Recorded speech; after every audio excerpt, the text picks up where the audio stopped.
Bien, bonjour à toutes et tous. Merci à Marion et Pierre-Laurent pour l'invitation. Je m'appelle Félix Tréguer, je suis chercheur associé au Centre Internet et Société du CNRS et je suis membre de la Quadrature du Net, qui est une association qui, depuis 2008, défend les droits humains en lien avec les technologies numériques et le processus d'informatisation de la société. Et c'est dans ce cadre qu'à partir de 2017, j'ai travaillé avec mes camarades de la Quadrature du Net sur ce projet d'enquête-action qui s'appelle Technopolis, et qui est parti de Marseille, dont je vais vous parler du coup aujourd'hui dans le cadre de cette journée d'études. L'histoire de cette campagne, elle commence fin 2017. Moi, ça fait à l'époque un peu plus de 2 ans que je vis à Marseille. On sort d'années de débats autour de la surveillance massive des communications Internet par les agences de renseignement suite aux révélations du lanceur d'alerte Edward Snowden à partir de 2013. En France, en 2015, le gouvernement a profité des attentats de Paris pour faire passer une loi qui a légalisé des pratiques de surveillance massive d'Internet par les services de renseignement. Et donc en novembre 2017, on voit passer un article du journal Le Monde s'agissant de ce projet marseillais d'observatoire Big Data de la tranquillité publique. Vous avez le communiqué de presse à l'écran, en partenariat avec l'entreprise Engie Ineo. Et ce qu'on comprend à la lecture de l'article du Monde, c'est que les outils Big Data sur lesquels on travaille depuis quelques années déjà dans le contexte de la surveillance d'Internet sont en train de pénétrer dans l'espace de la rue, dans l'espace physique, dans l'espace public physique, urbain en l'espèce. Et en fait, dans cet article, de même que dans le communiqué de presse, il n'est pas question de système de surveillance. On parle de tranquillité publique pour dénoter la sécurité publique. On évoque les mains courantes de la police municipale parmi les sources de données en entrée de ce système qui vise à produire des recommandations à destination des forces de l'ordre marseillaises, de la police municipale, afin d'orienter les politiques publiques en matière de sécurité. Mais c'est vraiment présenté comme la première brique de la Smart City marseillaise et non pas comme un outil de surveillance policière en tant que tel. En fait, cette découverte, c'est le point de départ on cherche d'abord à en savoir plus justement pour aller au-delà de la novlangue brandie dans le communiqué de presse. Et c'est comme ça que j'envoie fin 2017 du coup une demande d'accès aux documents administratifs, les demandes CADA, qui sont un droit ouvert depuis 1978 et qui permettent à toute personne de solliciter de la part de telle ou telle administration ou entité publique des documents administratifs en sa possession. Alors il y a pas mal d'exceptions, mais la plupart du temps on est censé notamment pouvoir avoir accès aux documents associés à un marché public, par exemple. Et c'est comme ça qu'en février 2018, je reçois une grosse enveloppe dans ma boîte aux lettres avec ce cahier des clauses techniques particulières qui est en fait un document associé au marché public auquel les entreprises qui ont candidaté pour cet observatoire Big Data de la tranquillité publique, c'est un peu le cahier des charges en fait, qu'elles ont dû respecter et suivre. Et on en apprend beaucoup sur le projet, et notamment la dimension d'anticipation et l'idée qu'en fait, le projet qui est à l'époque ambitionné par la ville de Marseille, correspond en réalité à une espèce de prototype de police prédictive qui fait alors les gros titres de l'autre côté de l'Atlantique. Et c'est vrai qu'on est un peu pris de court lorsqu'on découvre ce projet et lorsqu'on poursuit nos recherches et qu'on se rend compte que partout dans le pays, ça c'est une carte qu'on met en place à l'époque pour documenter certains des projets sur lesquels on trouve des documents via des enquêtes en source ouverte justement. Et on se rend compte qu'en fait, depuis des années, à l'échelon des collectivités locales, ces projets faisant appel soit aux drones, soit à des prototypes de police prédictifs, soit à la vidéosurveillance algorithmique, sur laquelle je reviendrai plus longuement, toutes ces nouvelles technologies policières qui très souvent font appel à des systèmes d'intelligence artificielle sont en train de se déployer dans les pratiques des forces de police et non pas à travers des grands programmes nationaux qui viseraient à les favoriser, à les promouvoir, mais principalement à partir de l'échelon local, à l'instigation des communes en particulier. Et c'est suite à cette prise de conscience qu'on décide de lancer une campagne d'enquête-action, une campagne participative pour chercher à faire la lumière sur ces projets. On réalise assez vite qu'en fait, notre petite équipe d'une demi-douzaine de personnes est évidemment trop peu nombreuse et trop peu dotée en ressources pour faire ce travail d'enquête de manière systématique. Et du coup, on décide de lancer une suite d'outils qui vont permettre à des collectifs locaux disséminés à travers le pays, de travailler ensemble à partir d'une suite d'outils. Donc on lance d'abord un site internet qui est conçu comme une vitrine de ce travail collectif avec la publication de communiqués de presse issus de ces collectifs locaux, un travail d'analyse. Un forum sur lequel des citoyens, des militantes, des chercheurs, chercheuses, des journalistes vont pouvoir travailler ensemble pour se mobiliser, partager de la veille, débattre de stratégies.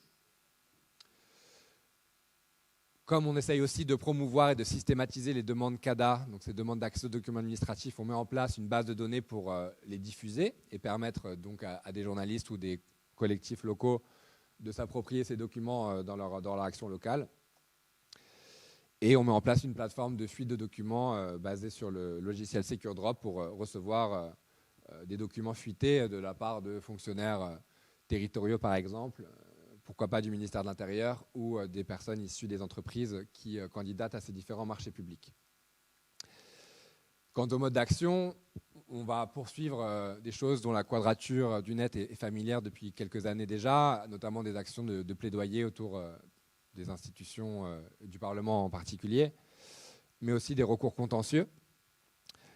C'est comme ça notre première victoire en 2020 concerne un projet de reconnaissance faciale à l'entrée du lycée Ampère et du lycée Eucalyptus, le premier à Marseille et le second à Nice. J'ai une petite vidéo à vous montrer pour illustrer ça et qu'on avait tourné à la rentrée 2019 alors que le projet était en cours de déploiement au lycée Ampère. Et donc grâce à notre recours, quelques semaines après que cette vidéo ait été tournée, le projet a été abandonné puisque déclaré illégal par la justice administrative à Marseille.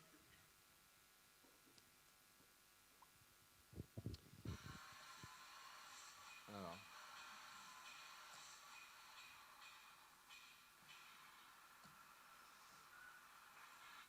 2 secondes, je règle le son.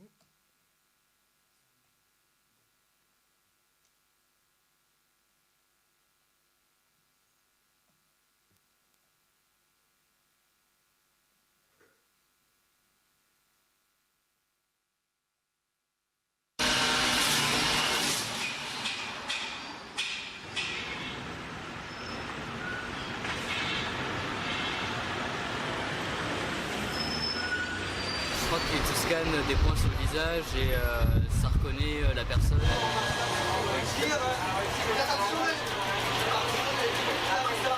je savais pas. Non. Ah non. Non, je crois d'en parler avant avoir pris le processus et l'avoir vu. L'information des élèves du lycée sur la santé de reconnaissance faciale. C'est dégueulasse. Non, je suis pas trop peur. Ça me fait peur. Je sais que ça va être enregistré et les données, je sais pas trop qu'est-ce qu'ils vont en faire en fait, c'est pour ça. Donc ouais, les élèves, les lycéens n'avaient pas du tout été tenus au courant par l'administration, alors que à Nice, les portiques, comme vous l'avez vu dans une photo plus tôt, avaient déjà été déployés. Et je trouve que la vidéo, elle montre bien un peu l'ambiance carcérale de cet établissement, qui est un lycée professionnel. Bref, voilà, tout ça pour dire qu'on a réussi à mettre fin à ce projet. C'est sans doute l'une des principales victoires qu'on a obtenues sur le terrain juridique, je pourrais y revenir. On a aussi fait des recours contre l'utilisation de la reconnaissance faciale dans le principal fichier de police, qui est le fichier TAGE, qui contient près de 8 millions de photographies. Malheureusement, le Conseil d'État nous a déboutés. Plus récemment, on a obtenu une victoire aussi contre la vidéosurveillance algorithmique déployée dans une commune à côté de Grenoble. Et on espère que cette décision fera jurisprudence. L'une des modalités d'action qu'on a beaucoup employées, notamment dans le cadre du collectif Technopolis Marseille, donc on a essayé de susciter, de générer ou de s'allier à des groupes qui existaient déjà et parfois de les créer. Donc. Et à Marseille, avec notamment ma camarade Eda, et d'autres, on a organisé des réunions mensuelles, qu'on organise d'ailleurs toujours les 2e jeudis du mois à Manifesten, rue Thiers, où en fait c'est un espace de travail, de rencontre aussi, et ce qui nous a permis de mener différentes actions, et notamment d'organiser des festivals 2 années de suite où on projetait des documentaires pour sensibiliser de manière différente à ces enjeux, et des expositions aussi sur lesquelles je reviendrai rapidement. Mais on a aussi organisé des cartographies, notamment des caméras de vidéosurveillance disséminées dans l'espace public marseillais, sachant que il y a certaines villes qui diffusent ces données en open data, ce n'est pas le cas à Marseille. Et donc, et ce n'est pas tant en réalité, à mon sens en tout cas, pour pouvoir dresser ce type de carte que de faire de l'éducation populaire en fait, autour de ces dispositifs. Parce que se balader à une douzaine de personnes dans telle ou telle zone où viennent d'être installées des caméras, c'est aussi l'occasion en fait, de rencontrer les gens qui vivent dans ces quartiers. Je vis à la Belle de Mai, donc, et quelques mois après que j'ai emménagé là-bas en 2017, le quartier a été plombé de caméras de vidéosurveillance et l'une des premières cartoparties organisées, du coup, c'était à la Belle de Mai. Et c'était voilà, l'occasion aussi de sensibiliser les habitants et habitantes au déploiement de ces systèmes. Je reviendrai sur les enjeux politiques. Dans le cadre de la campagne Technopolis aussi, on a eu l'occasion de travailler avec des artistes pour présenter, ou sensibiliser différemment. Je vous parlais aussi d'une exposition qu'on a pu organiser à Marseille, à Avignon ou ailleurs. Et c'était important de pouvoir aussi parler et aborder ces enjeux différemment qu'à travers le langage militant ou inspiré par les sciences sociales. Et voilà, après cette présentation un petit peu des méthodes qu'on a mises en place, je vais vous restituer une partie des savoirs et des expériences qu'on a collectivement accumulées depuis ces années de travail sur la Technopolis. Et c'est des choses que j'ai restituées moi dans un livre qui est paru à l'automne aux éditions Divergence. Et donc je vous en présente quelques aspects. D'abord, une des choses qui nous a frappé au tout début de ce travail, c'est de voir à quel point les politiques de recherche publiques contribuaient, avant même qu'il y ait le moindre débat démocratique tenu sur l'opportunité de déployer massivement la vidéosurveillance algorithmique ou la reconnaissance faciale, comment ces programmes de recherche en fait, contribuaient déjà à les imposer comme un fait accompli. C'est-à-dire qu'après avoir dépensé des milliards d'euros d'argent public, littéralement des milliards d'euros, évidemment, les enjeux industriels et économiques sont tels que le tout retour en arrière paraît impensable pour toute une série d'acteurs qui promeuvent ces technologies, que ce soit dans la recherche publique, dans les centres de recherche et développement de grands industriels comme Thales, des startups parfois, évidemment des fonctionnaires au ministère de l'Enseignement supérieur ou au ministère de l'Intérieur. En allant à des salons comme le salon Millipol qui se tient tous les 2 ans au Bourget en région parisienne, on se rend compte aussi des enjeux économiques colossaux qui poussent un pays comme la France à soutenir massivement une industrie technosécuritaire. Le marché mondial de la reconnaissance faciale augmente de 16% par an. Il devrait atteindre 12 milliards en 2028. Celui de la vidéosurveillance algorithmique, c'est 5,6 milliards en 2023 et ça pourrait représenter jusqu'à plus de 16 milliards de dollars en 2028. Et au moment où nous, on commence à travailler sur ces sujets, en fait, le stade de la recherche et développement est en partie épuisé. On arrive au terme d'une phase d'une dizaine d'années où des technologies comme la reconnaissance faciale ont fait l'objet de beaucoup de recherches fondamentales, disons. Et on passe aux expérimentations grandeur nature. Donc l'Observatoire Big Data, c'est un exemple. L'un des premiers projets qu'on documente, c'est un projet dit Safe City, donc la déclinaison sécuritaire de la Smart City à Nice. Et là encore, beaucoup d'argent public qui vient soutenir ces projets. Par exemple, le projet Safe City à Nice, c'est 13 millions d'euros de subventions et d'avances récupérables par BPI France, qui est la banque publique d'investissement, qui là vient d'annoncer un programme de 10 milliards d'euros pour soutenir le déploiement tous azimuts de l'IA dans la société, et qui est un programme sur les territoires de confiance qui a accompagné énormément de projets sécuritaires qu'on a documentés dans le cadre de la campagne Technopolis.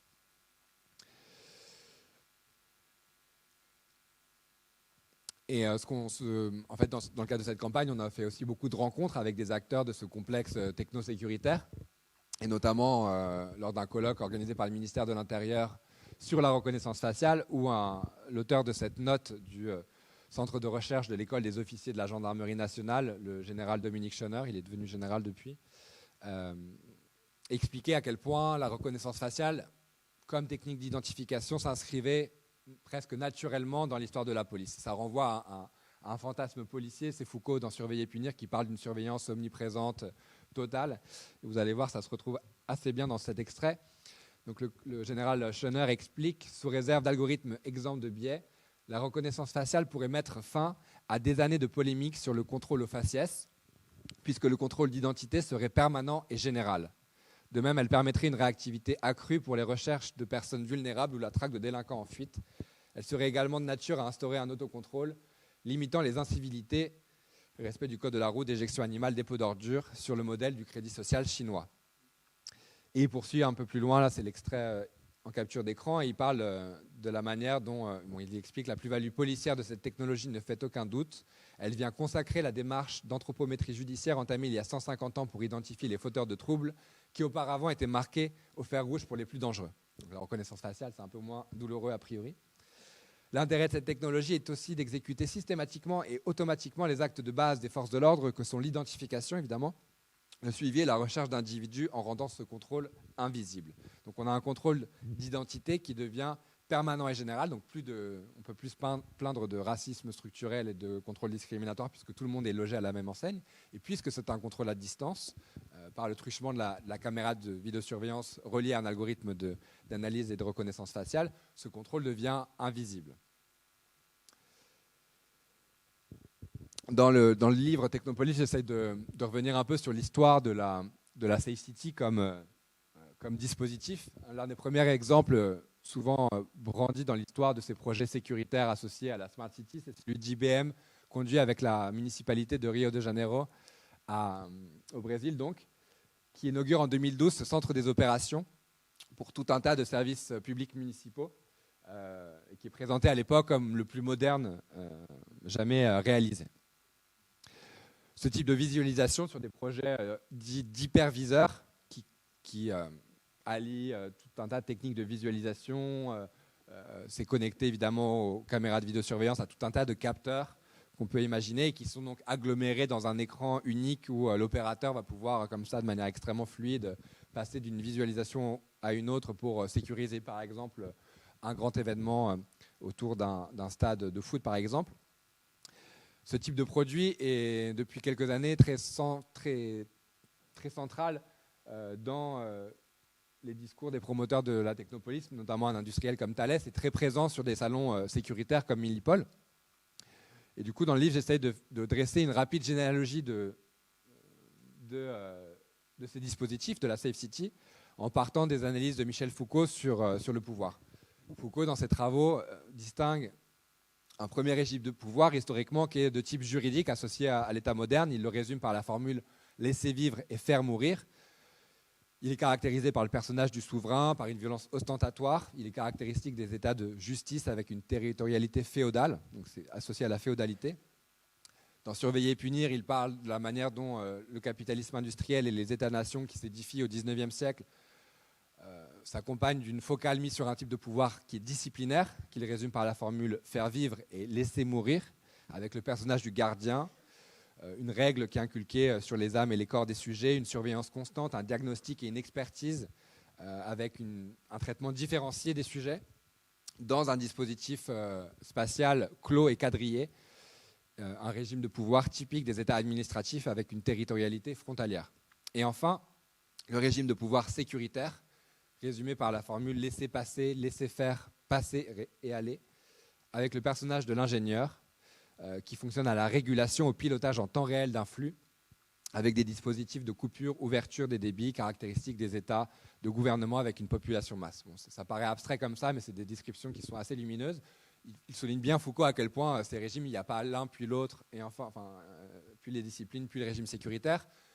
C'est des régimes qui se superposent les uns aux autres, qui se sédimentent. Et donc aujourd'hui, même si on est dans je vais l'expliquer, dans un régime de pouvoir à dominante sécuritaire, il y a encore évidemment de nombreuses formes de pouvoir disciplinaire, voire juridiques et féodaux qui s'appliquent.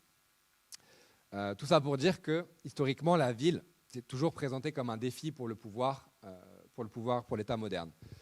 Dans Sécurité, territoire, population, Foucault écrit « La ville, par excellence, c'était la ville franche. C'était la ville qui avait la possibilité de se gouverner elle-même jusqu'à un certain point et dans une certaine mesure avec un certain nombre de limites bien marquées. Mais la ville représentait toujours une sorte de plage d'autonomie par rapport aux grandes organisations et aux grands mécanismes de pouvoir territoriaux qui caractérisent un pouvoir développé à partir de la féodalité. C'est le pouvoir juridique dont je parlais juste avant. Au fond, il a fallu réconcilier le fait de la ville et la légitimité de la souveraineté. Et en fait, c'est quelque chose qu'on ne nous apprend pas vraiment dans les manuels d'histoire à l'éducation nationale, mais une ville comme Marseille, je ne sais pas si vous avez lu par exemple l'Histoire universelle de Marseille d'Alessi del Umbria, en fait, notamment dans le sud de la France, de nombreuses villes jusqu'au XIIe, XIIIe siècle étaient des villes franches, justement, des républiques gouvernées par des principes relativement démocratiques, avec une grande autonomie vis-à-vis des grands seigneurs et des monarques de l'époque. Et donc l'édification de l'État moderne à partir du XVIe siècle, c'est vraiment une tentative d'intégrer ces villes franches à une contiguïté territoriale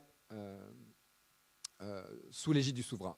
Et évidemment, moi je pense que dans les représentations de cette tentative, la gravure placée au frontispice du Léviathan, l'ouvrage, le grand œuvre du philosophe anglais Thomas Hobbes, incarne bien ça. Et déjà, à mon sens, il y a cette idée d'une ville sous surveillance avec le monarque, dont ce qui apparaît comme une côte de maille, mais qui en fait, dans son corps, c'est composé de plein de corps de sujets, et placé en surplomb de la ville et des campagnes aux alentours, avec une capacité de surveiller, de surveiller la ville.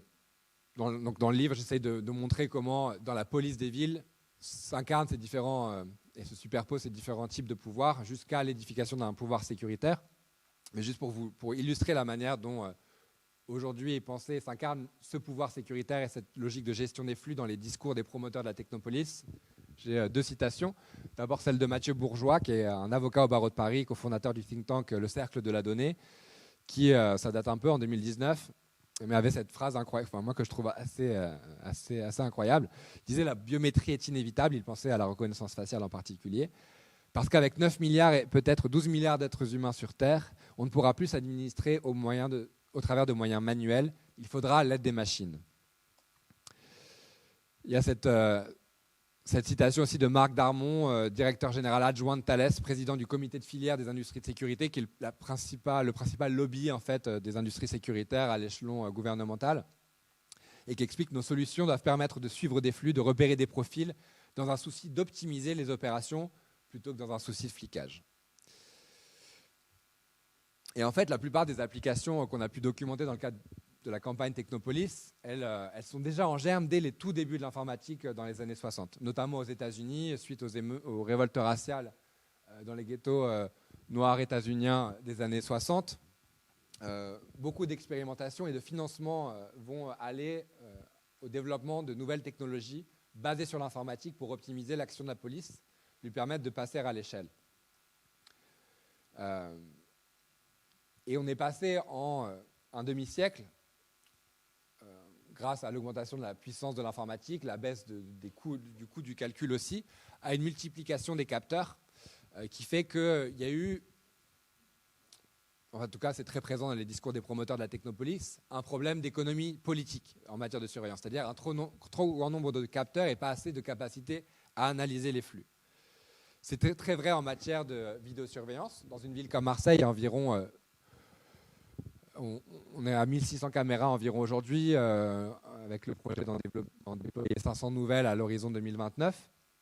Il y a environ, dans le centre de supervision urbain, donc qui est près de la Joliette, avenue Roger Salingro, il y a environ, à tout instant, environ 8 personnes chargées de scruter les flux de vidéosurveillance. Mais on imagine bien que pour 1600 caméras, ça fait trop peu. Et donc il y a beaucoup de déperditions. Et donc, notamment, quelqu'un comme Dominique Legrand, qui est le patron du lobby français de la vidéosurveillance, qui s'appelle l'AN2V, il explique on ne va pas pouvoir recruter les équivalents temps plein pour permettre que le parc de vidéosurveillance très étendu puisse délivrer toutes ces promesses. Donc, la solution, c'est évidemment d'automatiser l'analyse de flux. Et c'est comme ça qu'à Marseille a été lancé quelques mois après le lancement de l'Observatoire Big Data de la tranquillité publique, l'expérimentation de la vidéosurveillance algorithmique, comme des centaines de communes à travers le pays qui ont développé cette vision par ordinateur, donc le couplage de l'IA avec la vidéosurveillance pour analyser les flux et repérer des événements. Je vais vous montrer une vidéo pour illustrer ça un peu mieux. Donc l'expérimentation à Marseille est lancée en 2019. Il n'y a aucun cadre juridique qui prévoit le déploiement de ce type de technologie, donc c'est complètement illégal et pourtant ça a été fait partout dans le pays. Et pour le coup, on a eu le plus grand mal à faire valoir l'illégalité de ces projets, alors même qu'un étudiant de droit en deuxième année est capable de vous dire que toute atteinte aux libertés publiques qui n'est pas encadrée et prévue par la loi est contraire à la Convention européenne de sauvegarde des droits de l'homme et de ce fait illégal.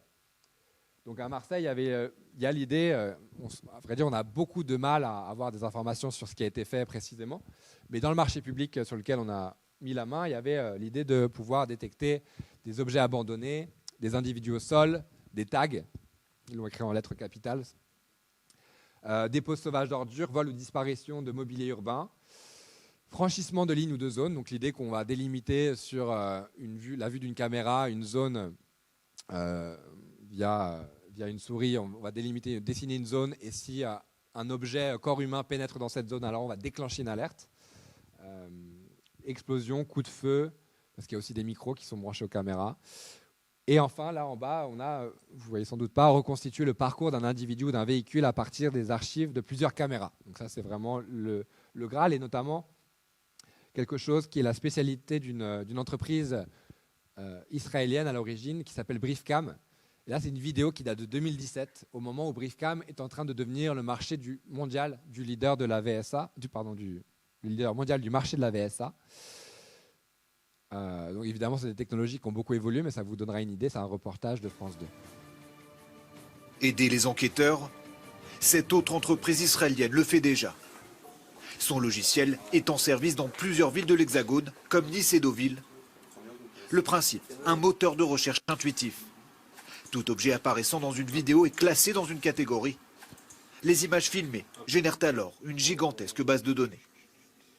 Donc nous voilà sur une scène classique de rue de New York, où nous sommes à la recherche d'un suspect avec a priori une couleur rouge sur lui, donc un sac à main. Donc j'ai juste à cliquer sur la couleur rouge, et j'ai plus aujourd'hui que 46 objets qui vont s'afficher à l'écran. Je me rends compte qu'il y a un objet qui semble correspondre à ces critères-là, et il semble bien que ce soit notre suspect. En quelques clics, l'opération est terminée. Quand il n'y a pas si longtemps, passer au crible des heures d'images pouvait prendre plusieurs semaines. D'ici 2018, Briefcam ambitionne d'équiper 100 villes françaises. Donc voilà, Briefcam qui est a priori installé dans pas loin de 300 communes françaises. Je vais avancer assez vite. Et ce qui est intéressant dans les discours autour de la vidéosurveillance algorithmique, c'est à quel point il y a vraiment l'idée, dont je le disais, de résorber le déficit attentionnel des opérateurs humains. On sait depuis la Seconde Guerre mondiale que, notamment via des études psychocognitives sur les opérateurs radars, qu'au bout de 30 minutes à regarder un écran radar, la concentration de l'opérateur décroît très fortement. Et du coup, il y a l'idée d'utiliser la machine pour déclencher ces alertes et mettre en mouvement et interpeller quelque part l'opérateur.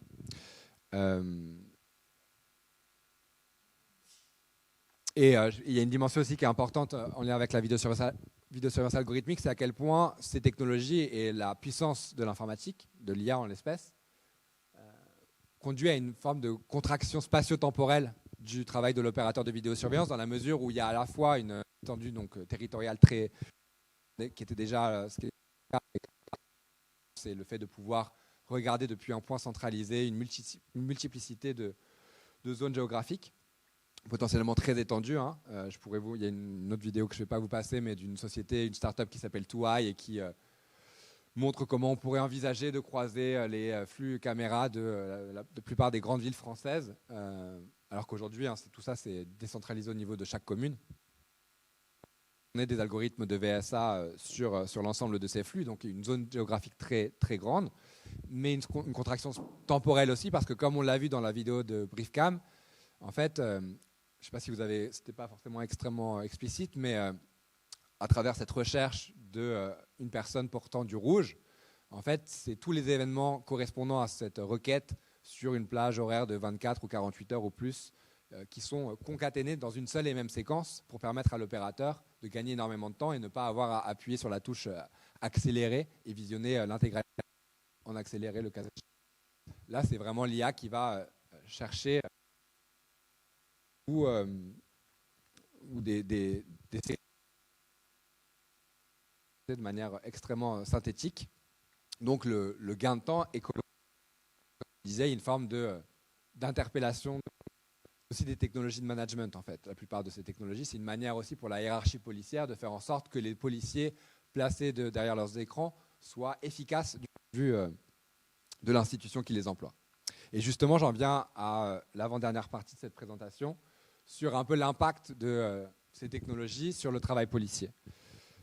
Alors, on a eu beaucoup de mal, pour le coup, à enquêter là-dessus dans le cadre de la campagne Technopolis, parce que même pour des sociologues qui ne sont pas perçus comme militants, aujourd'hui en France, les autorisations du ministère de l'Intérieur sont extrêmement rares, notamment si les personnes en question sont susceptibles de développer un point de vue critique.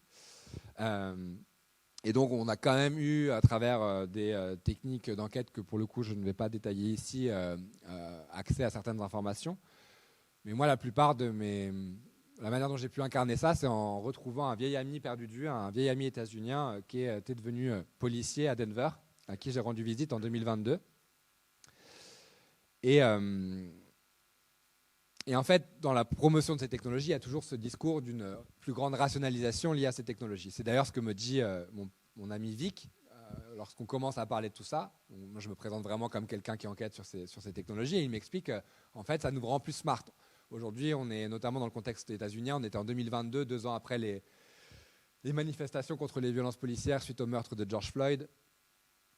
Et dans une ville comme Denver, la police avait vu ses prérogatives rognées, notamment dans le recours à la force. Et il dit aujourd'hui, on ne peut plus être aussi violent que par le passé, il faut qu'on soit plus intelligent et la technologie peut nous y aider.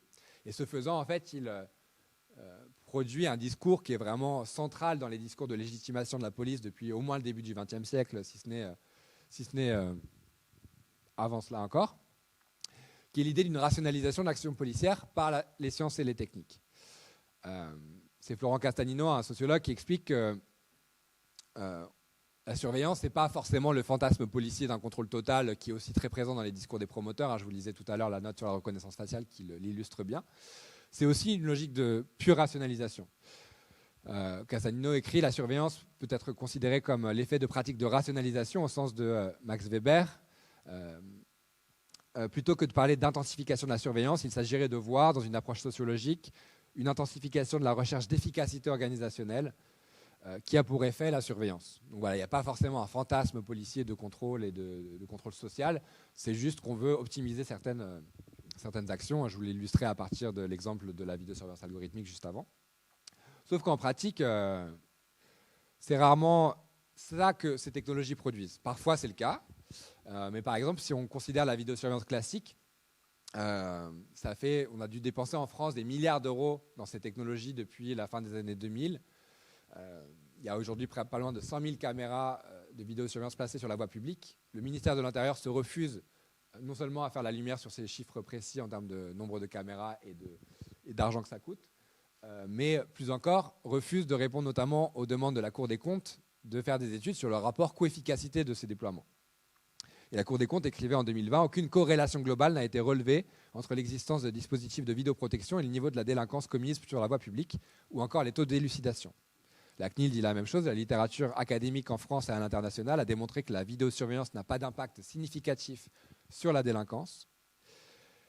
Et les quelques études indépendantes de sociologues qui ont pu avoir accès aux dossiers de tel ou tel tribunal à l'échelle locale et qui ont extrapolé ces chiffres expliquent que les images de vidéosurveillance ne sont utiles à la résolution d'enquête, même pas forcément cruciales ou déterminantes, utiles dans seulement 1,13 à 3% des cas. Donc c'est très peu. Très souvent, et là je reprends le terme de bluff technologique de Jacques Ellul, en fait le solutionnisme technologique, associé aussi à la complexité organisationnelle, à la complexité technique des différentes couches de déploiement technologique au fil des ans, a abouti à un véritable bluff technologique où en fait l'irrationnel prolifère et il y a tout un tas de complexités qui obèrent la potentialité opérationnelle de cette technologie. Et c'est quelque chose que constatait déjà un policier dans une revue de la police en 1980 lorsqu'il disait donc on était 15 ans après la première étape d'informatisation du travail policier et c'était principalement la mise en informatique des fichiers de police. Il écrivait « À ce jour, on constate un développement anarchique et un défaut de maîtrise de la documentation policière des fichiers. Cloisonnement entre services, prolifération des fichiers et des méthodes, caractère obsolète ou anachronique des fichiers, défaut d'expurgation de cette documentation, saturation des systèmes en place, défaut de régulation initiale, religion du volume au détriment de la valeur intrinsèque du document, primauté du quantitatif par rapport au qualitatif, difficulté d'accès aux documents, inadaptation des moyens d'information et d'exploitation. » Et en fait, la police, comme ça, est sans cesse confrontée à ces crises de contrôle, à un constat de bluff technologique qui va en fait être censément résolu et dépassé par une surcouche technologique. Donc la vidéosurveillance algorithmique, c'est typiquement ça. On va automatiser pour conférer une véritable efficacité à ces systèmes. Il y a évidemment des fois où ça marche. Je veux dire, quand la police utilise aujourd'hui 1600 fois par jour la fonctionnalité de reconnaissance faciale pour retrouver des fiches de suspects dans le fichier TAGE. Donc elle fait une économie colossale en termes de temps passé à sonder ces fichiers. Mais comme je l'expliquais ici, il y a plein de fois où ce n'est pas le cas. Très souvent, ces technologies en fait, viennent aussi, comme dans plein d'autres secteurs professionnels impactés par l'informatisation, réduire la marge d'interprétation du policier en l'obligeant à suivre la procédure, en n'ayant plus vraiment de marge de manœuvre pour interpréter une situation de manière un peu plus humaine, possiblement. Mais j'ai bien conscience aussi que cette marge d'interprétation peut être ambivalente et être aussi venir masquer, ou en tout cas tenter d'immuniser des actes de brutalité policière. Mais il y a des fois aussi où c'est l'inverse, où c'est la procédure pénale qui doit être suivie, et donc ça veut pouvoir dire l'arrestation et l'incarcération d'une personne, là où une logique de désescalade aurait pu empêcher une telle issue. Dans ces systèmes, on voit aussi la manière dont des logiques discriminatoires sont amplifiées en fait, par leur inscription dans le code informatique. C'est notamment le cas dans les systèmes de police prédictive qu'on a pu documenter.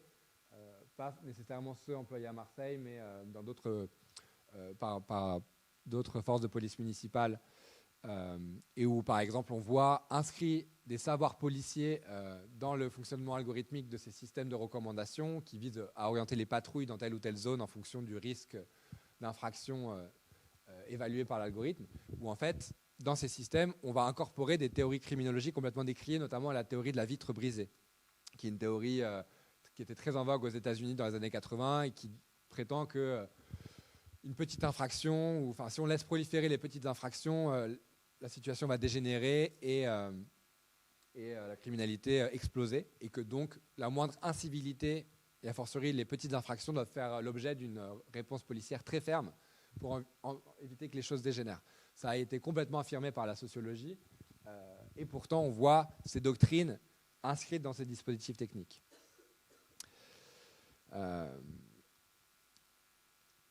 Et ça, c'est une phrase d'une chercheuse et militante états-unienne, Sarah Hamid, qui a collaboré avec une coalition à Los Angeles, le Stop LAPD Coalition, qui a réussi à obtenir le retrait de 2 dispositifs de police prédictive utilisés là-bas, et qui rappelle à quel point ces technologies ne sont pas seulement des technologies de surveillance, qu'elles s'articulent à des pratiques de l'institution policière, que c'est des technologies violentes et carcérales, puisqu'elles sont articulées directement aux politiques pénales et carcérales qui ont proliféré depuis les années 90 en lien avec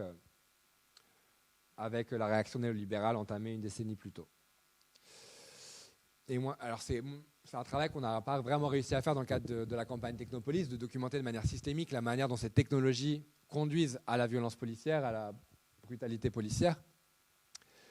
Et tout ce que j'ai pu faire moi dans le livre, c'est raconter quelques anecdotes, et notamment celle-ci, c'est un avocat qui nous écrit il y a 2 ans environ, et qui nous fait part du fait qu'une de ses clientes, une jeune femme de nationalité roumaine, arrêtée pour vol à l'étalage et qui refusait de décliner son identité, a vu sa photo prise en garde à vue, soumise par l'officier de police judiciaire à l'algorithme de reconnaissance faciale du fichier TAGE pour tâcher de l'identifier et voir si elle était déjà fichée par la police afin de l'identifier et de savoir qui c'était. Donc ils soumettent la photo à l'algorithme. Le taux de correspondance calculé par l'algorithme avec le premier résultat dans les fiches stockées par le fichier TAGE est de 68%, ce qui est notoirement bas, sauf que le procureur n'est pas forcément censé le savoir.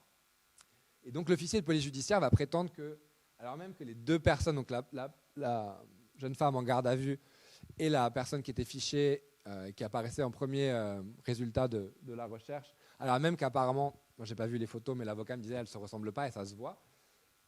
Il y a une vague ressemblance, quoi, mais en fait, malgré tout, l'officier de police judiciaire a utilisé le taux de 68% pour prétendre que c'était la même personne et que donc la personne fichée étant sous OQTF, une obligation de quitter le territoire français, a proposé au procureur de plaider son expulsion du territoire.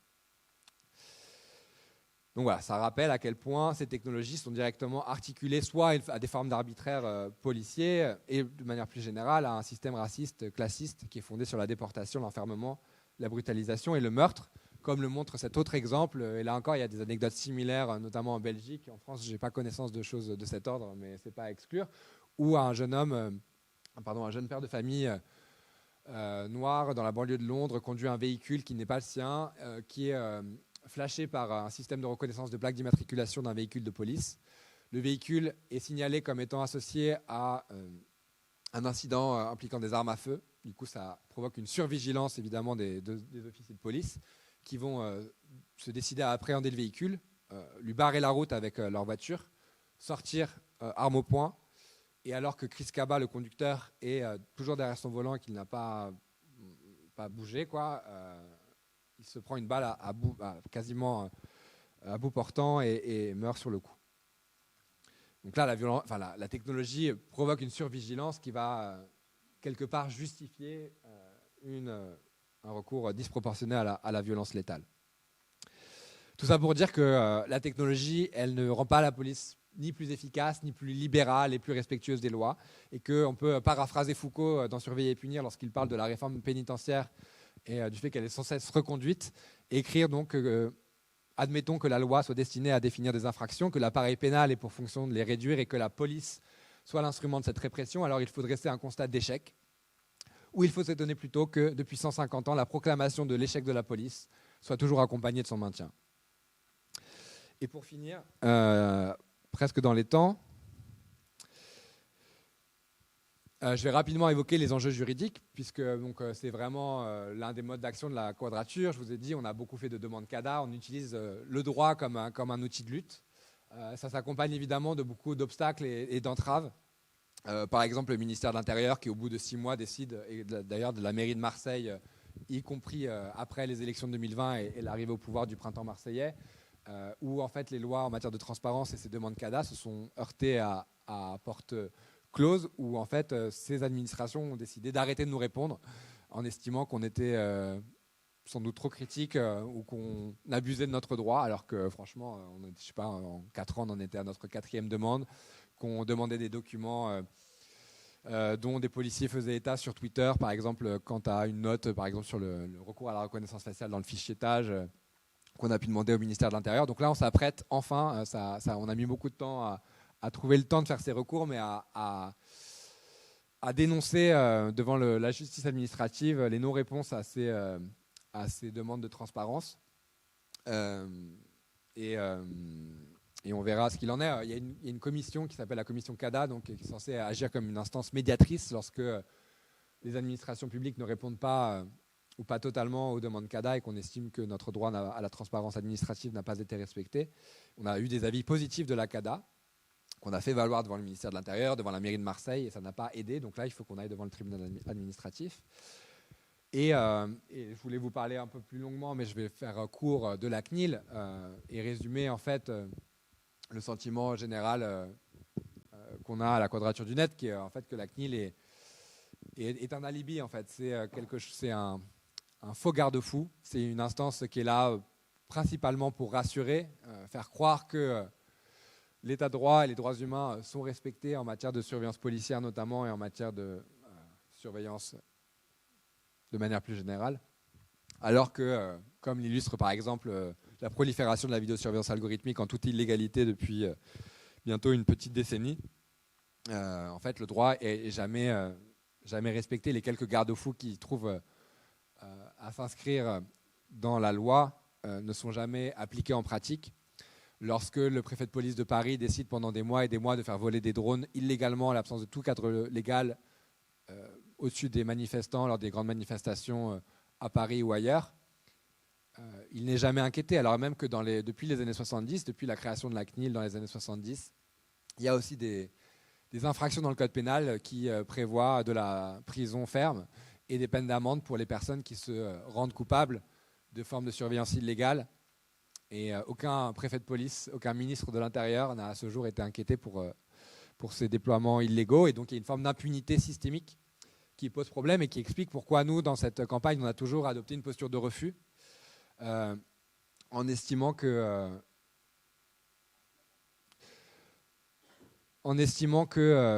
la raison d'État et la raison de la police allait toujours triompher des droits humains et de l'éthique, qui était souvent brandie comme là encore une valeur phare pour les développeurs et les promoteurs de ces systèmes.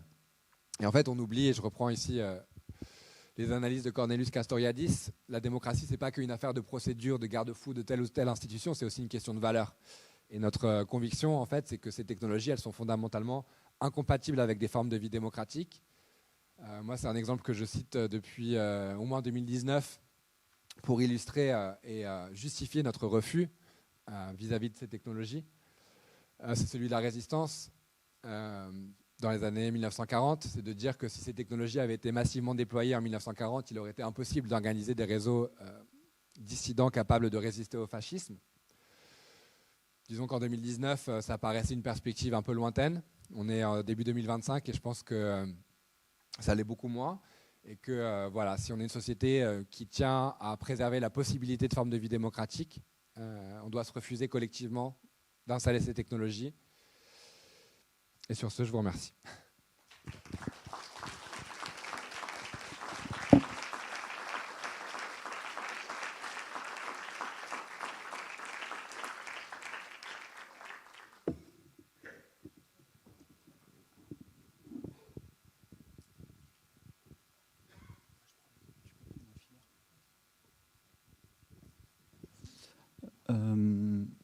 Merci Félix pour tout ça. C'était très dense. Voilà, merci. Si vous avez des questions, on a un temps dédié, voilà, pour ça. Et Félix est là pour ça.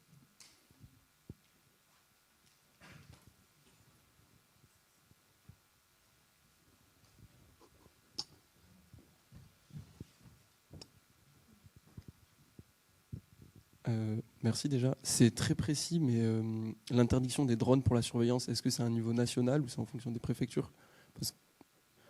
L'interdiction des drones pour la surveillance, est-ce que c'est à un niveau national ou c'est sous préfecture? Parce qu'à Toulouse, c'est beaucoup utilisé. Et du coup, je me demandais pourquoi, est-ce qu'ils avaient le droit ou pas du coup? Alors,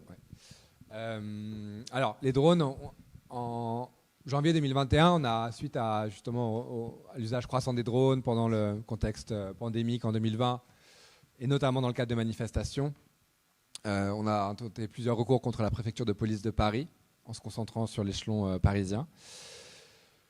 Et on a obtenu en janvier 2021 donc une interdiction de la part du Conseil d'État pour le ministère de l'Intérieur de faire voler ces drones du fait de l'absence de cadre légal approprié. Et en fait, la loi sécurité globale, qui était à l'époque en cours d'examen, est venue tenter d'offrir un cadre juridique à ces déploiements, sauf qu'elle a été invalidée par le Conseil constitutionnel. Il y a eu un patch juridique. Et il a fallu en gros attendre l'opération Wambushu à Mayotte, donc au printemps 2023, pour qu'un décret d'application soit finalement adopté. Donc on a eu une interdiction des drones pendant 2 ans. Ils sont à nouveau autorisés depuis le printemps 2023 dans le cadre d'arrêtés préfectoraux qui sont très nombreux, qui sont sans cesse reconduits. Et bref, là encore, c'est une très bonne illustration de la manière dont les garanties, les garde-fous juridiques ne créent aucune contrainte pour les administrations et pour la police. Mais tout ça pour dire que les polices municipales qui s'étaient dotées massivement de drones, notamment, c'était le cas, je crois, à Marseille, mais c'était le cas dans une ville comme Nice, par exemple, et beaucoup d'autres, à Istres aussi, qui était une des premières communes dans les Bouches-du-Rhône, première commune à l'échelon national à se doter de ces technologies. En fait, les polices municipales ont toujours interdiction de les faire voler. Donc voilà, ça fait partie aussi d'une demi-victoire, c'est-à-dire qu'on a réussi à clouer au sol les drones du ministère de l'Intérieur pendant 2 ans, alors qu'ils venaient de dépenser des millions d'euros pour acheter du matériel dernier cri, ils avaient formé des pilotes, etc. Et par ailleurs, on a obtenu dans la loi que, et c'est notamment grâce au Conseil constitutionnel qui a barré les ambitions du législateur et du gouvernement en la matière, qui a estimé que les polices municipales n'étaient pas aptes à faire voler ces drones, et donc c'est toujours interdit, ce qui chagrine beaucoup Christian Estrosi, maire de Nice et vice-président de la région Sud, et qui nous réjouit du coup.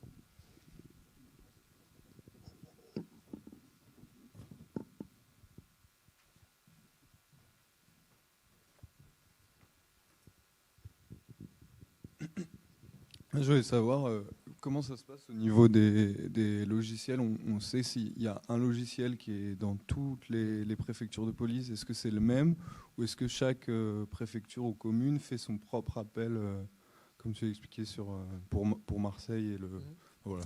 Non, c'est vraiment des marchés publics lancés par les villes. Les villes sont...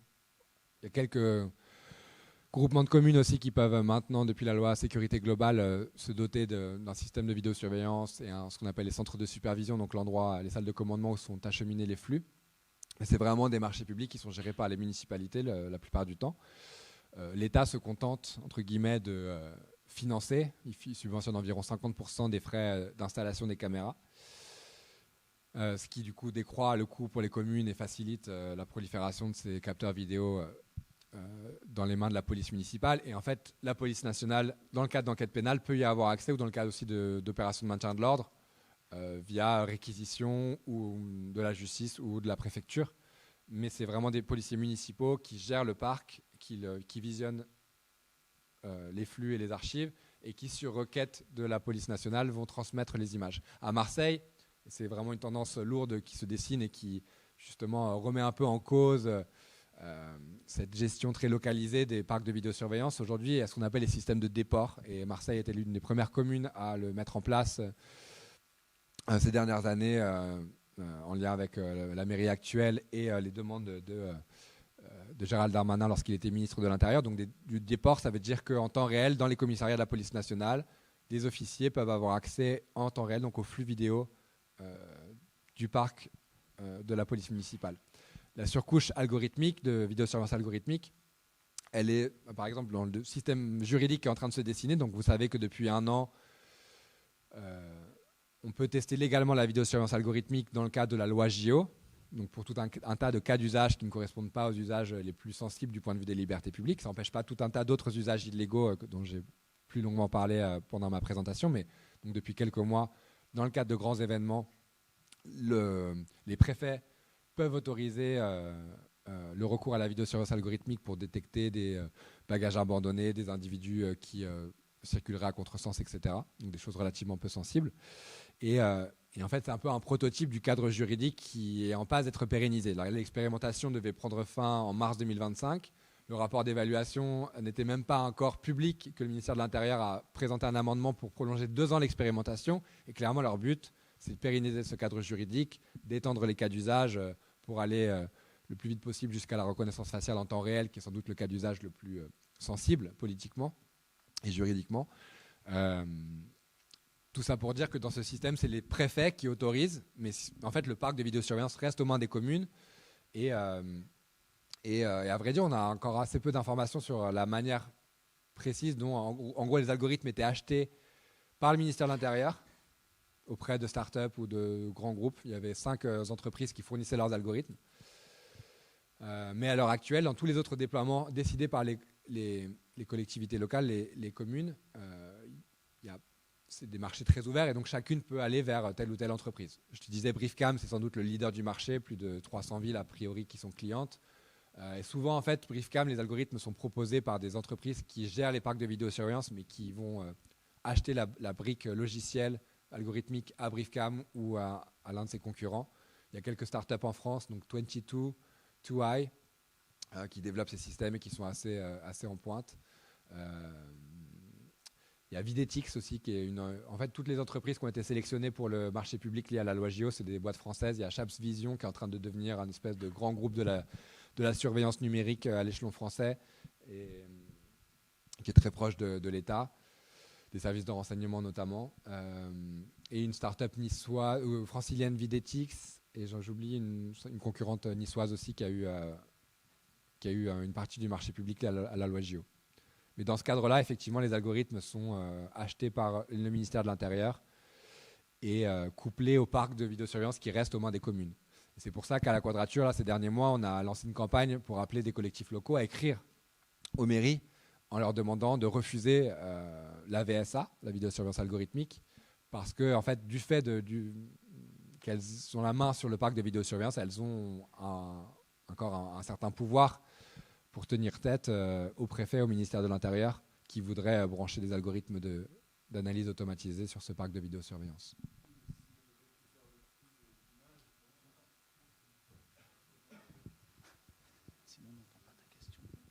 Mais si la police réquisitionne le flux d'images, elle peut quand même appliquer l'algorithme qu'elle a acheté dans tous les cas. Tout à fait. Okay.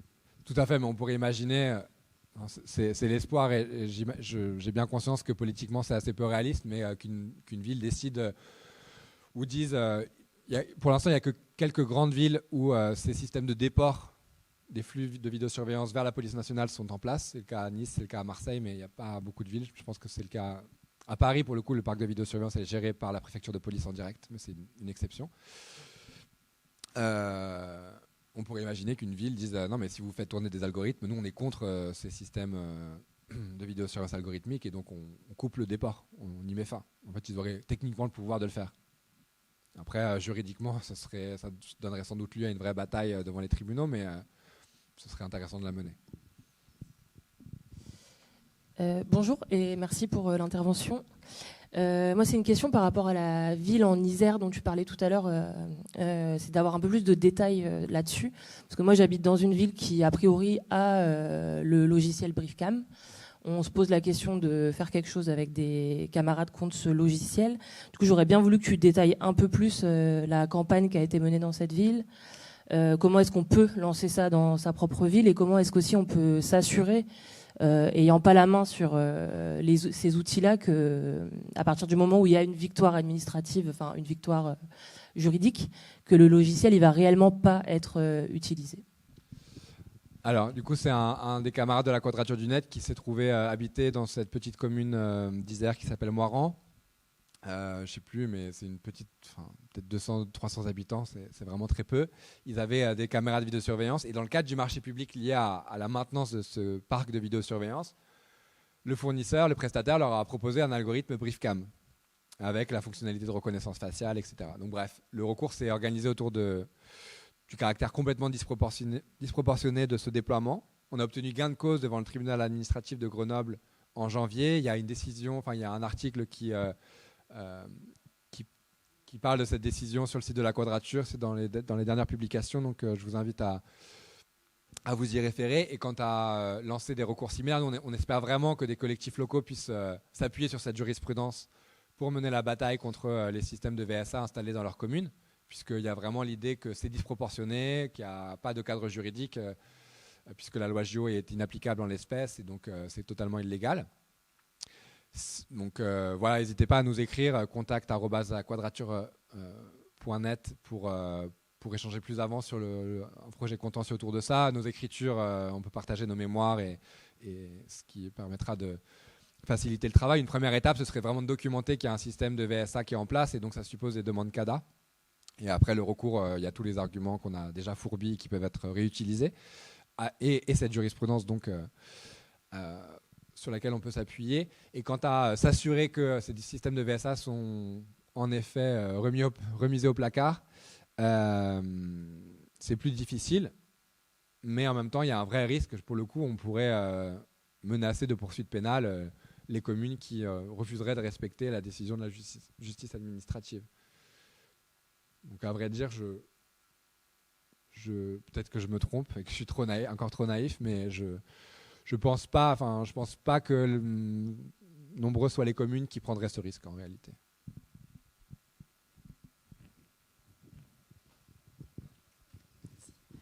Moi, je me posais la question par rapport à la CNIL, parce que vous disiez qu'il y a eu, depuis sa création, il y a eu on n'a pas vu de changement positif. Enfin, qu'en gros, il y avait beaucoup de ministres qui sont restés dans l'impunité. Et je me posais la question de est-ce que depuis sa création, on a pu voir quand même des changements positifs ou est-ce que ça a juste participé à renforcer les impunités Le problème, c'est que la CNIL, elle a vraiment été créée, je reviens un peu là-dessus dans la dernière partie du livre, et pour l'expliquer rapidement, la CNIL a été vraiment créée à l'issue des controverses des années 70, notamment sur le fichage policier informatique. En fait, tous ces débats qu'on a aujourd'hui sur l'impact de l'IA sur le monde du travail, même l'impact écologique, l'impact en termes de surveillance, tous ces débats existaient déjà dans les années 70, lors de la première étape d'informatisation de la société. Et la CNIL, comme les autres autorités de protection des données personnelles, sont vraiment apparues comme une solution pour à la fois rassurer la population, mais beaucoup de militants et militantes qui avaient pris part à ces controverses à l'époque sont venus garnir les rangs de ces institutions et ont donné à ces autorités de protection des données personnelles une identité relativement militante. Il y avait déjà d'exceptions dans la loi au bénéfice de la police, mais globalement, il y avait une vraie volonté à l'époque d'installer un rapport de force et de faire valoir les droits humains face à la prolifération du fichage informatique. Sauf qu'on a changé d'époque, que la culture des droits humains s'est délitée chez les élites administratives et politiques. J'avais une vidéo pour l'illustrer, mais ce sera pour une autre fois, où je mets en parallèle un discours de Valéry Giscard d'Estaing en 1979 avec un secrétaire d'État au numérique sous le premier mandat d'Emmanuel Macron, et ça permet de mesurer un petit peu à quel point aujourd'hui, lorsqu'on parle de liberté, de droits humains, de respect de ces valeurs humanistes, ça sonne très creux dans la bouche des gens qui nous dirigent. Toujours est-il que la CNIL aujourd'hui, elle se pense bien plus comme une agence d'accompagnement de l'innovation numérique et d'accompagnement des marchés du capitalisme de surveillance qui a proliféré depuis 25 ans, que comme une autorité de défense des droits fondamentaux. Ce n'est pas pour dire qu'elle fait tout mal, mais qu'elle n'est vraiment pas à la hauteur de la tâche et que beaucoup de rapports de force qu'elle pourrait construire face au ministère de l'Intérieur, par exemple, dans le Code de procédure pénale, il y a l'article 40 qui dit que tout fonctionnaire témoin d'activité illégale doit les signaler au procureur de la République pour que ce dernier puisse enquêter et intenter des poursuites. Je vous parlais tout à l'heure des infractions pénales qui existent en cas de surveillance illégale. Il n'y a pas de raison que la CNIL ne fasse pas usage de ses pouvoirs lorsqu'elle apprend que telle ou telle commune a déployé un système de VSA illégal, en fait. Donc, tout ça pour dire qu'il y a une vraie, à la fois des pouvoirs juridiques qui ont décru, c'est-à-dire que par exemple la CNIL n'a plus de pouvoir, le pouvoir de bloquer des décrets du gouvernement qui créent un nouveau système de surveillance. Elle n'a qu'un rôle consultatif, ce qui veut dire concrètement que le ministère de l'Intérieur peut s'asseoir sur son avis et faire ce qu'il veut. Ça, c'est depuis 2004, donc ça illustre, il y a d'autres exemples, mais ça illustre un recul de ses prérogatives par rapport aux années 70, et une forme d'impuissance politique et de résignation où les dirigeants et dirigeantes successifs de la CNIL veulent être dans une posture conciliatrice, à la fois avec les acteurs de marché qui développent ces technologies et vis-à-vis du ministère de l'Intérieur. Et aujourd'hui, la CNIL, elle veut se positionner comme l'agence de régulation de l'IA, en fait, qui fondamentalement, enfin, tout le système d'IA qui implique une collecte massive de données est fondamentalement antagoniste des principes posés en 1978 par la loi informatique et liberté qui crée donc la CNIL. Et donc il y a une forme de contradiction difficile à résoudre et qui fait que la CNIL est graduellement en train d'évoluer vers cette agence d'accompagnement ou d'animation d'un marché de la surveillance plutôt qu'une autorité de protection des droits fondamentaux.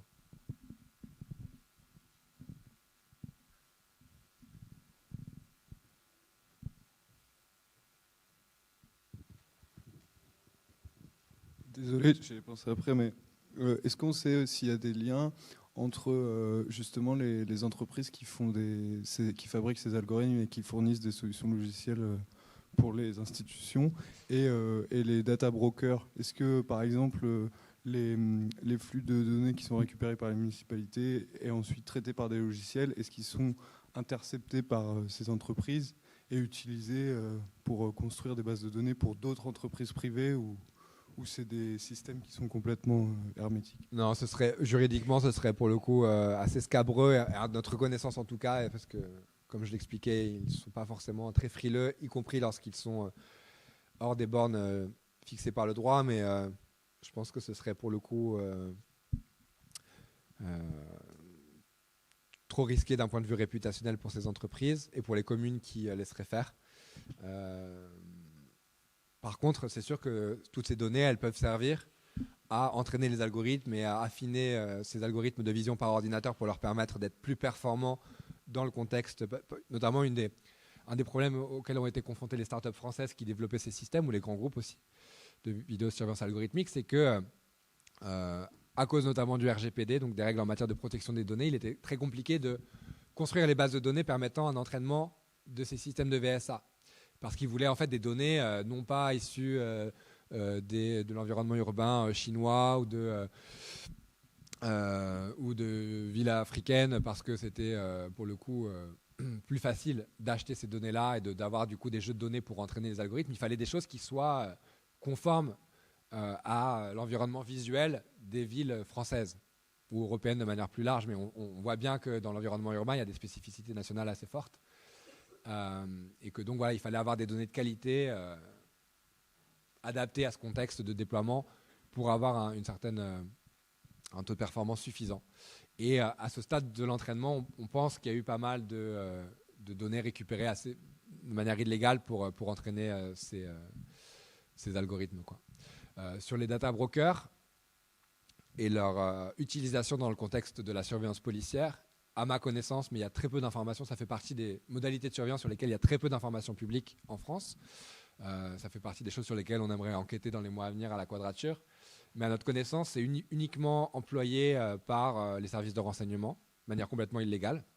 Mais on sait notamment que la DGSE a voulu faire légaliser l'achat de données aux data brokers et que du coup, ça veut sans doute dire qu'ils le font et qu'ils aimeraient être couverts juridiquement pour ce type d'activité. On sait qu'aux États-Unis et dans d'autres pays, les services de renseignement achètent massivement. C'est le cas aussi des forces de police et du FBI aux États-Unis, pas que dans le contexte du renseignement, achètent des données aux data brokers. Mais en France, à ma connaissance, ça reste relativement marginal. Mais encore une fois, c'est sous réserve. Les informations disponibles sont très peu nombreuses et donc il est possible qu'il y ait des choses qui nous aient échappé.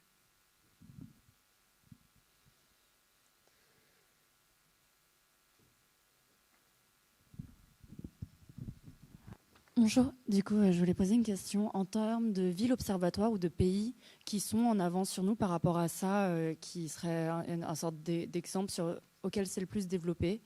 Vous aurez des noms à donner? Merci.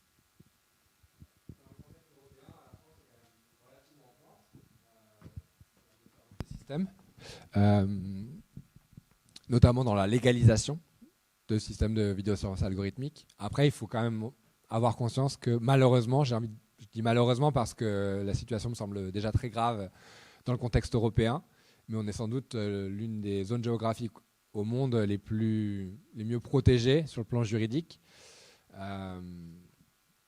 J'étais au Brésil cet été, c'était dingue de voir. Moi, je m'attendais à ce qu'un pays qui a connu une dictature militaire il n'y a encore pas si longtemps soit relativement immunisé contre le déploiement à grande échelle de la reconnaissance faciale, par exemple. Et manifestement, ce n'est pas le cas. Aux États-Unis, ces systèmes se déploient massivement. Là, il a été documenté ces dernières semaines la manière dont tous les systèmes technologiques de surveillance, notamment des populations des migrants aux États-Unis, ont pu être utilisés par l'administration Trump pour armer ses politiques de déportation. La Chine, évidemment, est sans doute à l'avant-garde de ces évolutions. Et en Afrique, c'est des pays et des marchés disputés notamment par les entreprises chinoises, israéliennes ou états-uniennes, et françaises aussi. Et en fait, la surveillance biométrique et la surveillance des espaces publics, même si ça se fait dans un environnement, disons, financier plus contraint, progresse à grands pas. Et donc, et les cadres juridiques en place ne semblent pas forcément très protecteurs non plus. Donc, voilà pour un rapide tour d'horizon. Mais à vrai dire, je n'ai pas mené non plus de recherche comparative poussée. Et elle n'existe pas à ma connaissance. Mais ce serait intéressant de le faire de manière plus rigoureuse. Merci pour votre présentation d'abord. Et le marché de l'armement, c'est quand même une spécialité française. Ils ont contribué activement. Enfin, Grégoire Chamaillou, il en parle assez bien, déjà en 2013 dans la théorie des drones. du drone de ce marché, c'est-à-dire l'armement qui n'a plus besoin d'un territoire de guerre extérieur et lointain et qui invente un marché intérieur. Et en fait, c'est ces technologies-là qu'on a développées, enfin en tout cas que les grosses boîtes d'armement français ont développées pour inonder un marché intérieur et s'assurer aussi un déploiement de leurs entreprises. Ouais, ça me fait penser à... Évidemment, il y a un continuum très fort entre activités militaires, ces technologies militaires, et le champ policier et, disons, le maintien de l'ordre intérieur. Je suis passé très rapidement dessus tout à l'heure, mais vous connaissez sans doute les travaux d'Haroun Farrokhis sur les images opératoires. Et déjà, dès le tout début des années 2000, voire la fin des années 90, le recours à des systèmes experts destinés à analyser des images dans le cadre militaire. Et il parle de la manière dont la performativité et le pouvoir de l'image en tant que tel dans le cadre des activités militaires. Clairement, la vidéosurveillance algorithmique, dont je vous ai parlé plus longuement, et son inscription dans le champ policier, c'est le prolongement de ces mêmes logiques. Il faut savoir d'ailleurs, c'est intéressant de se le rappeler aujourd'hui, alors que l'intelligence artificielle progresse et qu'on met en exergue c'est bien fait pour la lutte contre le changement climatique et tout un tas de choses de cet ordre.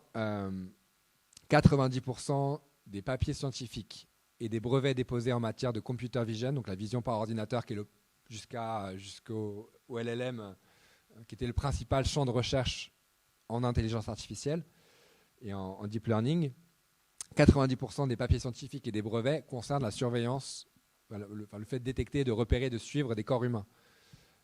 Donc les marchés de la surveillance sont vraiment en ligne de mire de toute la recherche et développement menés sur ces technologies.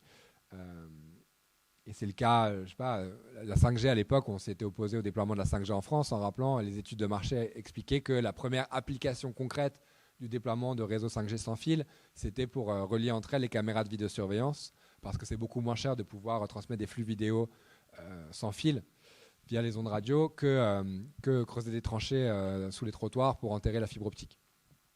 Donc, oui, voilà. Mais non, effectivement, du coup, il y a vraiment évidemment un continuum croissant entre le champ militaire et le champ policier. Et ces technologies en sont une illustration. Et c'est pas étonnant d'ailleurs de voir des acteurs comme Thales, qui sont évidemment leaders à l'échelle internationale sur les marchés militaires, voir l'apparition de ces marchés de la surveillance urbaine comme un prolongement naturel en fait, de leur business model et des technologies qu'ils ont mises au point.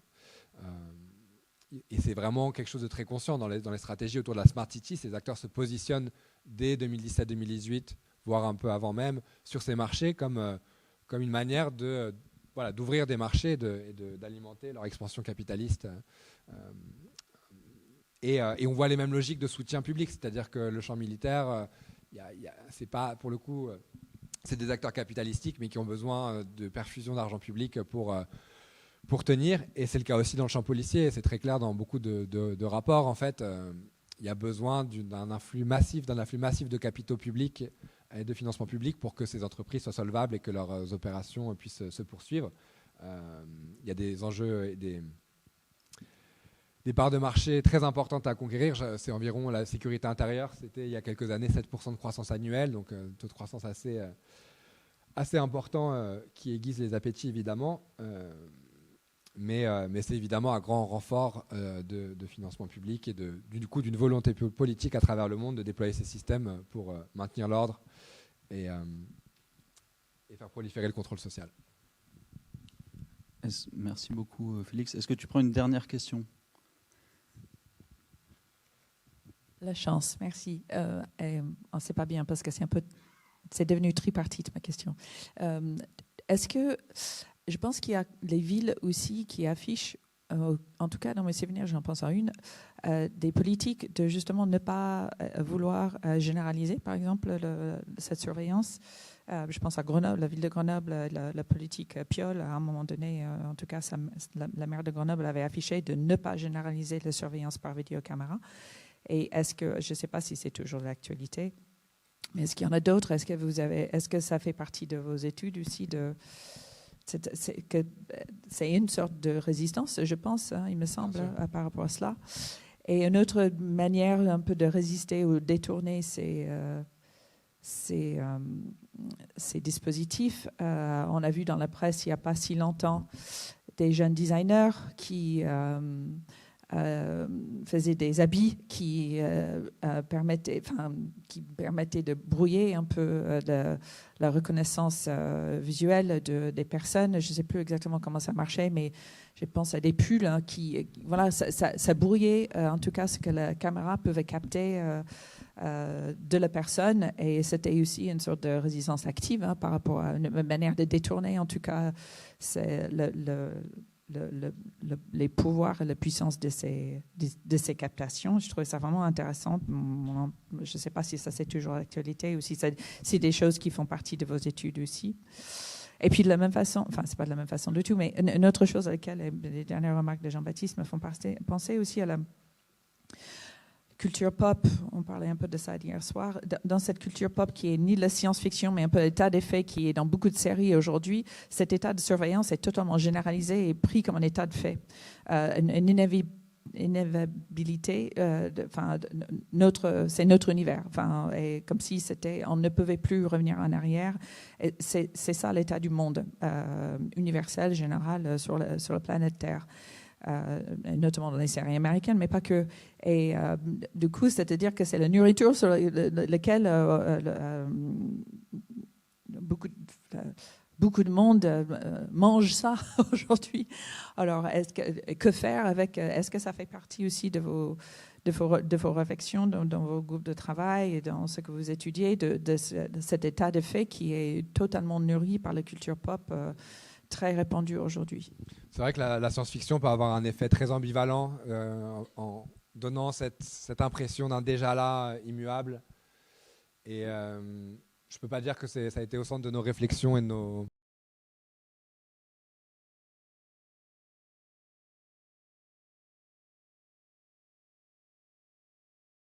tenté avec plein d'autres de participer à cultiver une culture de résistance et à rappeler à quel point c'était aussi ces processus sont le fruit de processus politiques qui, en tant que tels, peuvent être remis en cause, démantelés. J'essaie de rappeler aussi dans le livre à quel point, évidemment, ça vient de très loin. C'est-à-dire que le réflexe, le solutionnisme techno-sécuritaire de ces technologies et la police comme solution à tout un tas de problèmes politiques, c'est quelque chose qui vient d'assez loin, qui est très lié au néolibéralisme et à la réaction néolibérale, au mouvement d'émancipation des années 60. Mais voilà, c'est un processus qui est situé historiquement et qui, en tant que tel, peut être déconstruit, doit l'être, pour justement rouvrir nos imaginaires, trouver d'autres manières de faire sécurité, de se sentir en sécurité. Et c'est des choses qu'on aimerait d'ailleurs poursuivre à Marseille. Si vous venez aux prochaines rencontres de notre groupe Technopolis Marseille, les deuxièmes jeudis du mois à 19h à Manifesten, le prochain donc c'est le 13 mars je crois, on travaille à des contre-assises de la sécurité. C'est un nom provisoire, mais en fait ça lie à plein de groupes locaux à l'échelle de Marseille pour penser la problématique de la violence, de la criminalité, et de voir quelles sont les réponses collectives qu'on peut imaginer pour y faire face collectivement sans en passer par l'institution policière et sa violence. Il y a évidemment beaucoup de réflexions dans les milieux du féminisme anticarcéral, par exemple, qui permettent d'avancer vers cette voie et de réfléchir et de rouvrir ces imaginaires sclérosés par 40 ans de réflexes technopoliciers. Mais je pense que c'est une tâche vraiment très importante. Tout ce qui s'était passé autour de l'abolitionnisme policier aux États-Unis autour de 2020 était très fertile de ce point de vue. Et il y a plein d'influences et d'expérimentations à reprendre et à faire et à cultiver. Sur les résistances artistiques ou les formes de résistance à ces systèmes, il y a aussi le grimage, le maquillage anti-reconnaissance faciale, des choses qu'ont proposé des artistes depuis quelques années déjà. Moi, je trouve ça intéressant aussi dans cette manière de visibiliser d'une manière relativement ludique une posture de résistance vis-à-vis de ces dispositifs. Il me semble que dans certains cas très localisés, j'ai coutume de dire qu'en fait, c'est aussi des formes de résistance individuelles qui, en tant que telles, ne peuvent pas nous conduire à faire l'économie de stratégies collectives et d'un travail politique plus large. Il y a un peu cette idée de se protéger soi-même qui peut être problématique parce qu'en fait, je ne pense pas que ça marche fondamentalement, et en tout cas pas pour tout le monde. Mais dans certains contextes militants, notamment très localisées, ça peut néanmoins être des techniques à utiliser. On sait que par exemple que les manifestants à Hong Kong en 2019-2020 faisaient face à un système technopolicier très, très sophistiqué et ont réussi à y faire face de manière très créative avec des lasers qui brûlaient les lentilles de caméras de vidéosurveillance. Ils se masquaient le visage évidemment, ils prenaient beaucoup de risques, hein, mais il y avait manière de faire.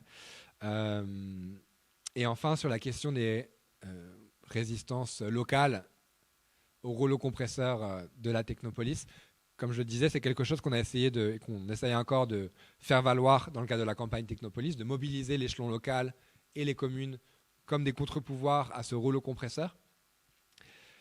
À Marseille, on avait réussi en 2020, à travers des lettres ouvertes à destination des équipes en lice pour les élections municipales, à faire en sorte que le printemps marseillais, qui a fini par être élu, qui surfait à l'époque sur une dynamique citoyenne et de collectifs militants à Marseille, s'était engagé à un moratoire sur les images de vidéosurveillance, sur le déploiement des caméras de vidéosurveillance, à mettre à l'arrêt les projets technopoliciers d'expérimentation de la VSA et l'Observatoire Big Data de la tranquillité publique.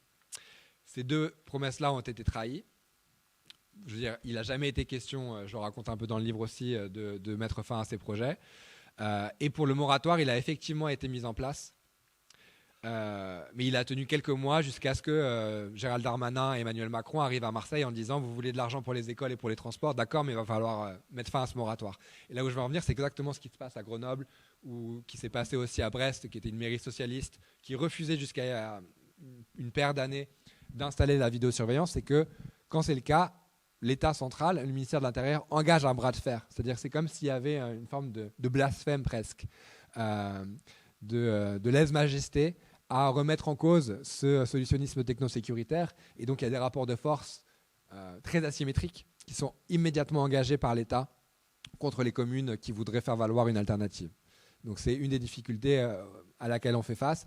Et je ne dis pas ça pour, notamment dans le contexte marseillais, pour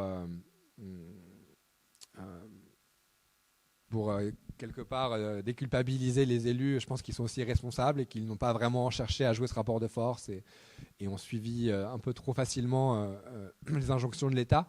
Mais je reconnais néanmoins qu'il y a une vraie difficulté du fait de ces coups de pression qui sont mis en place par l'État central. Merci beaucoup Félix. Et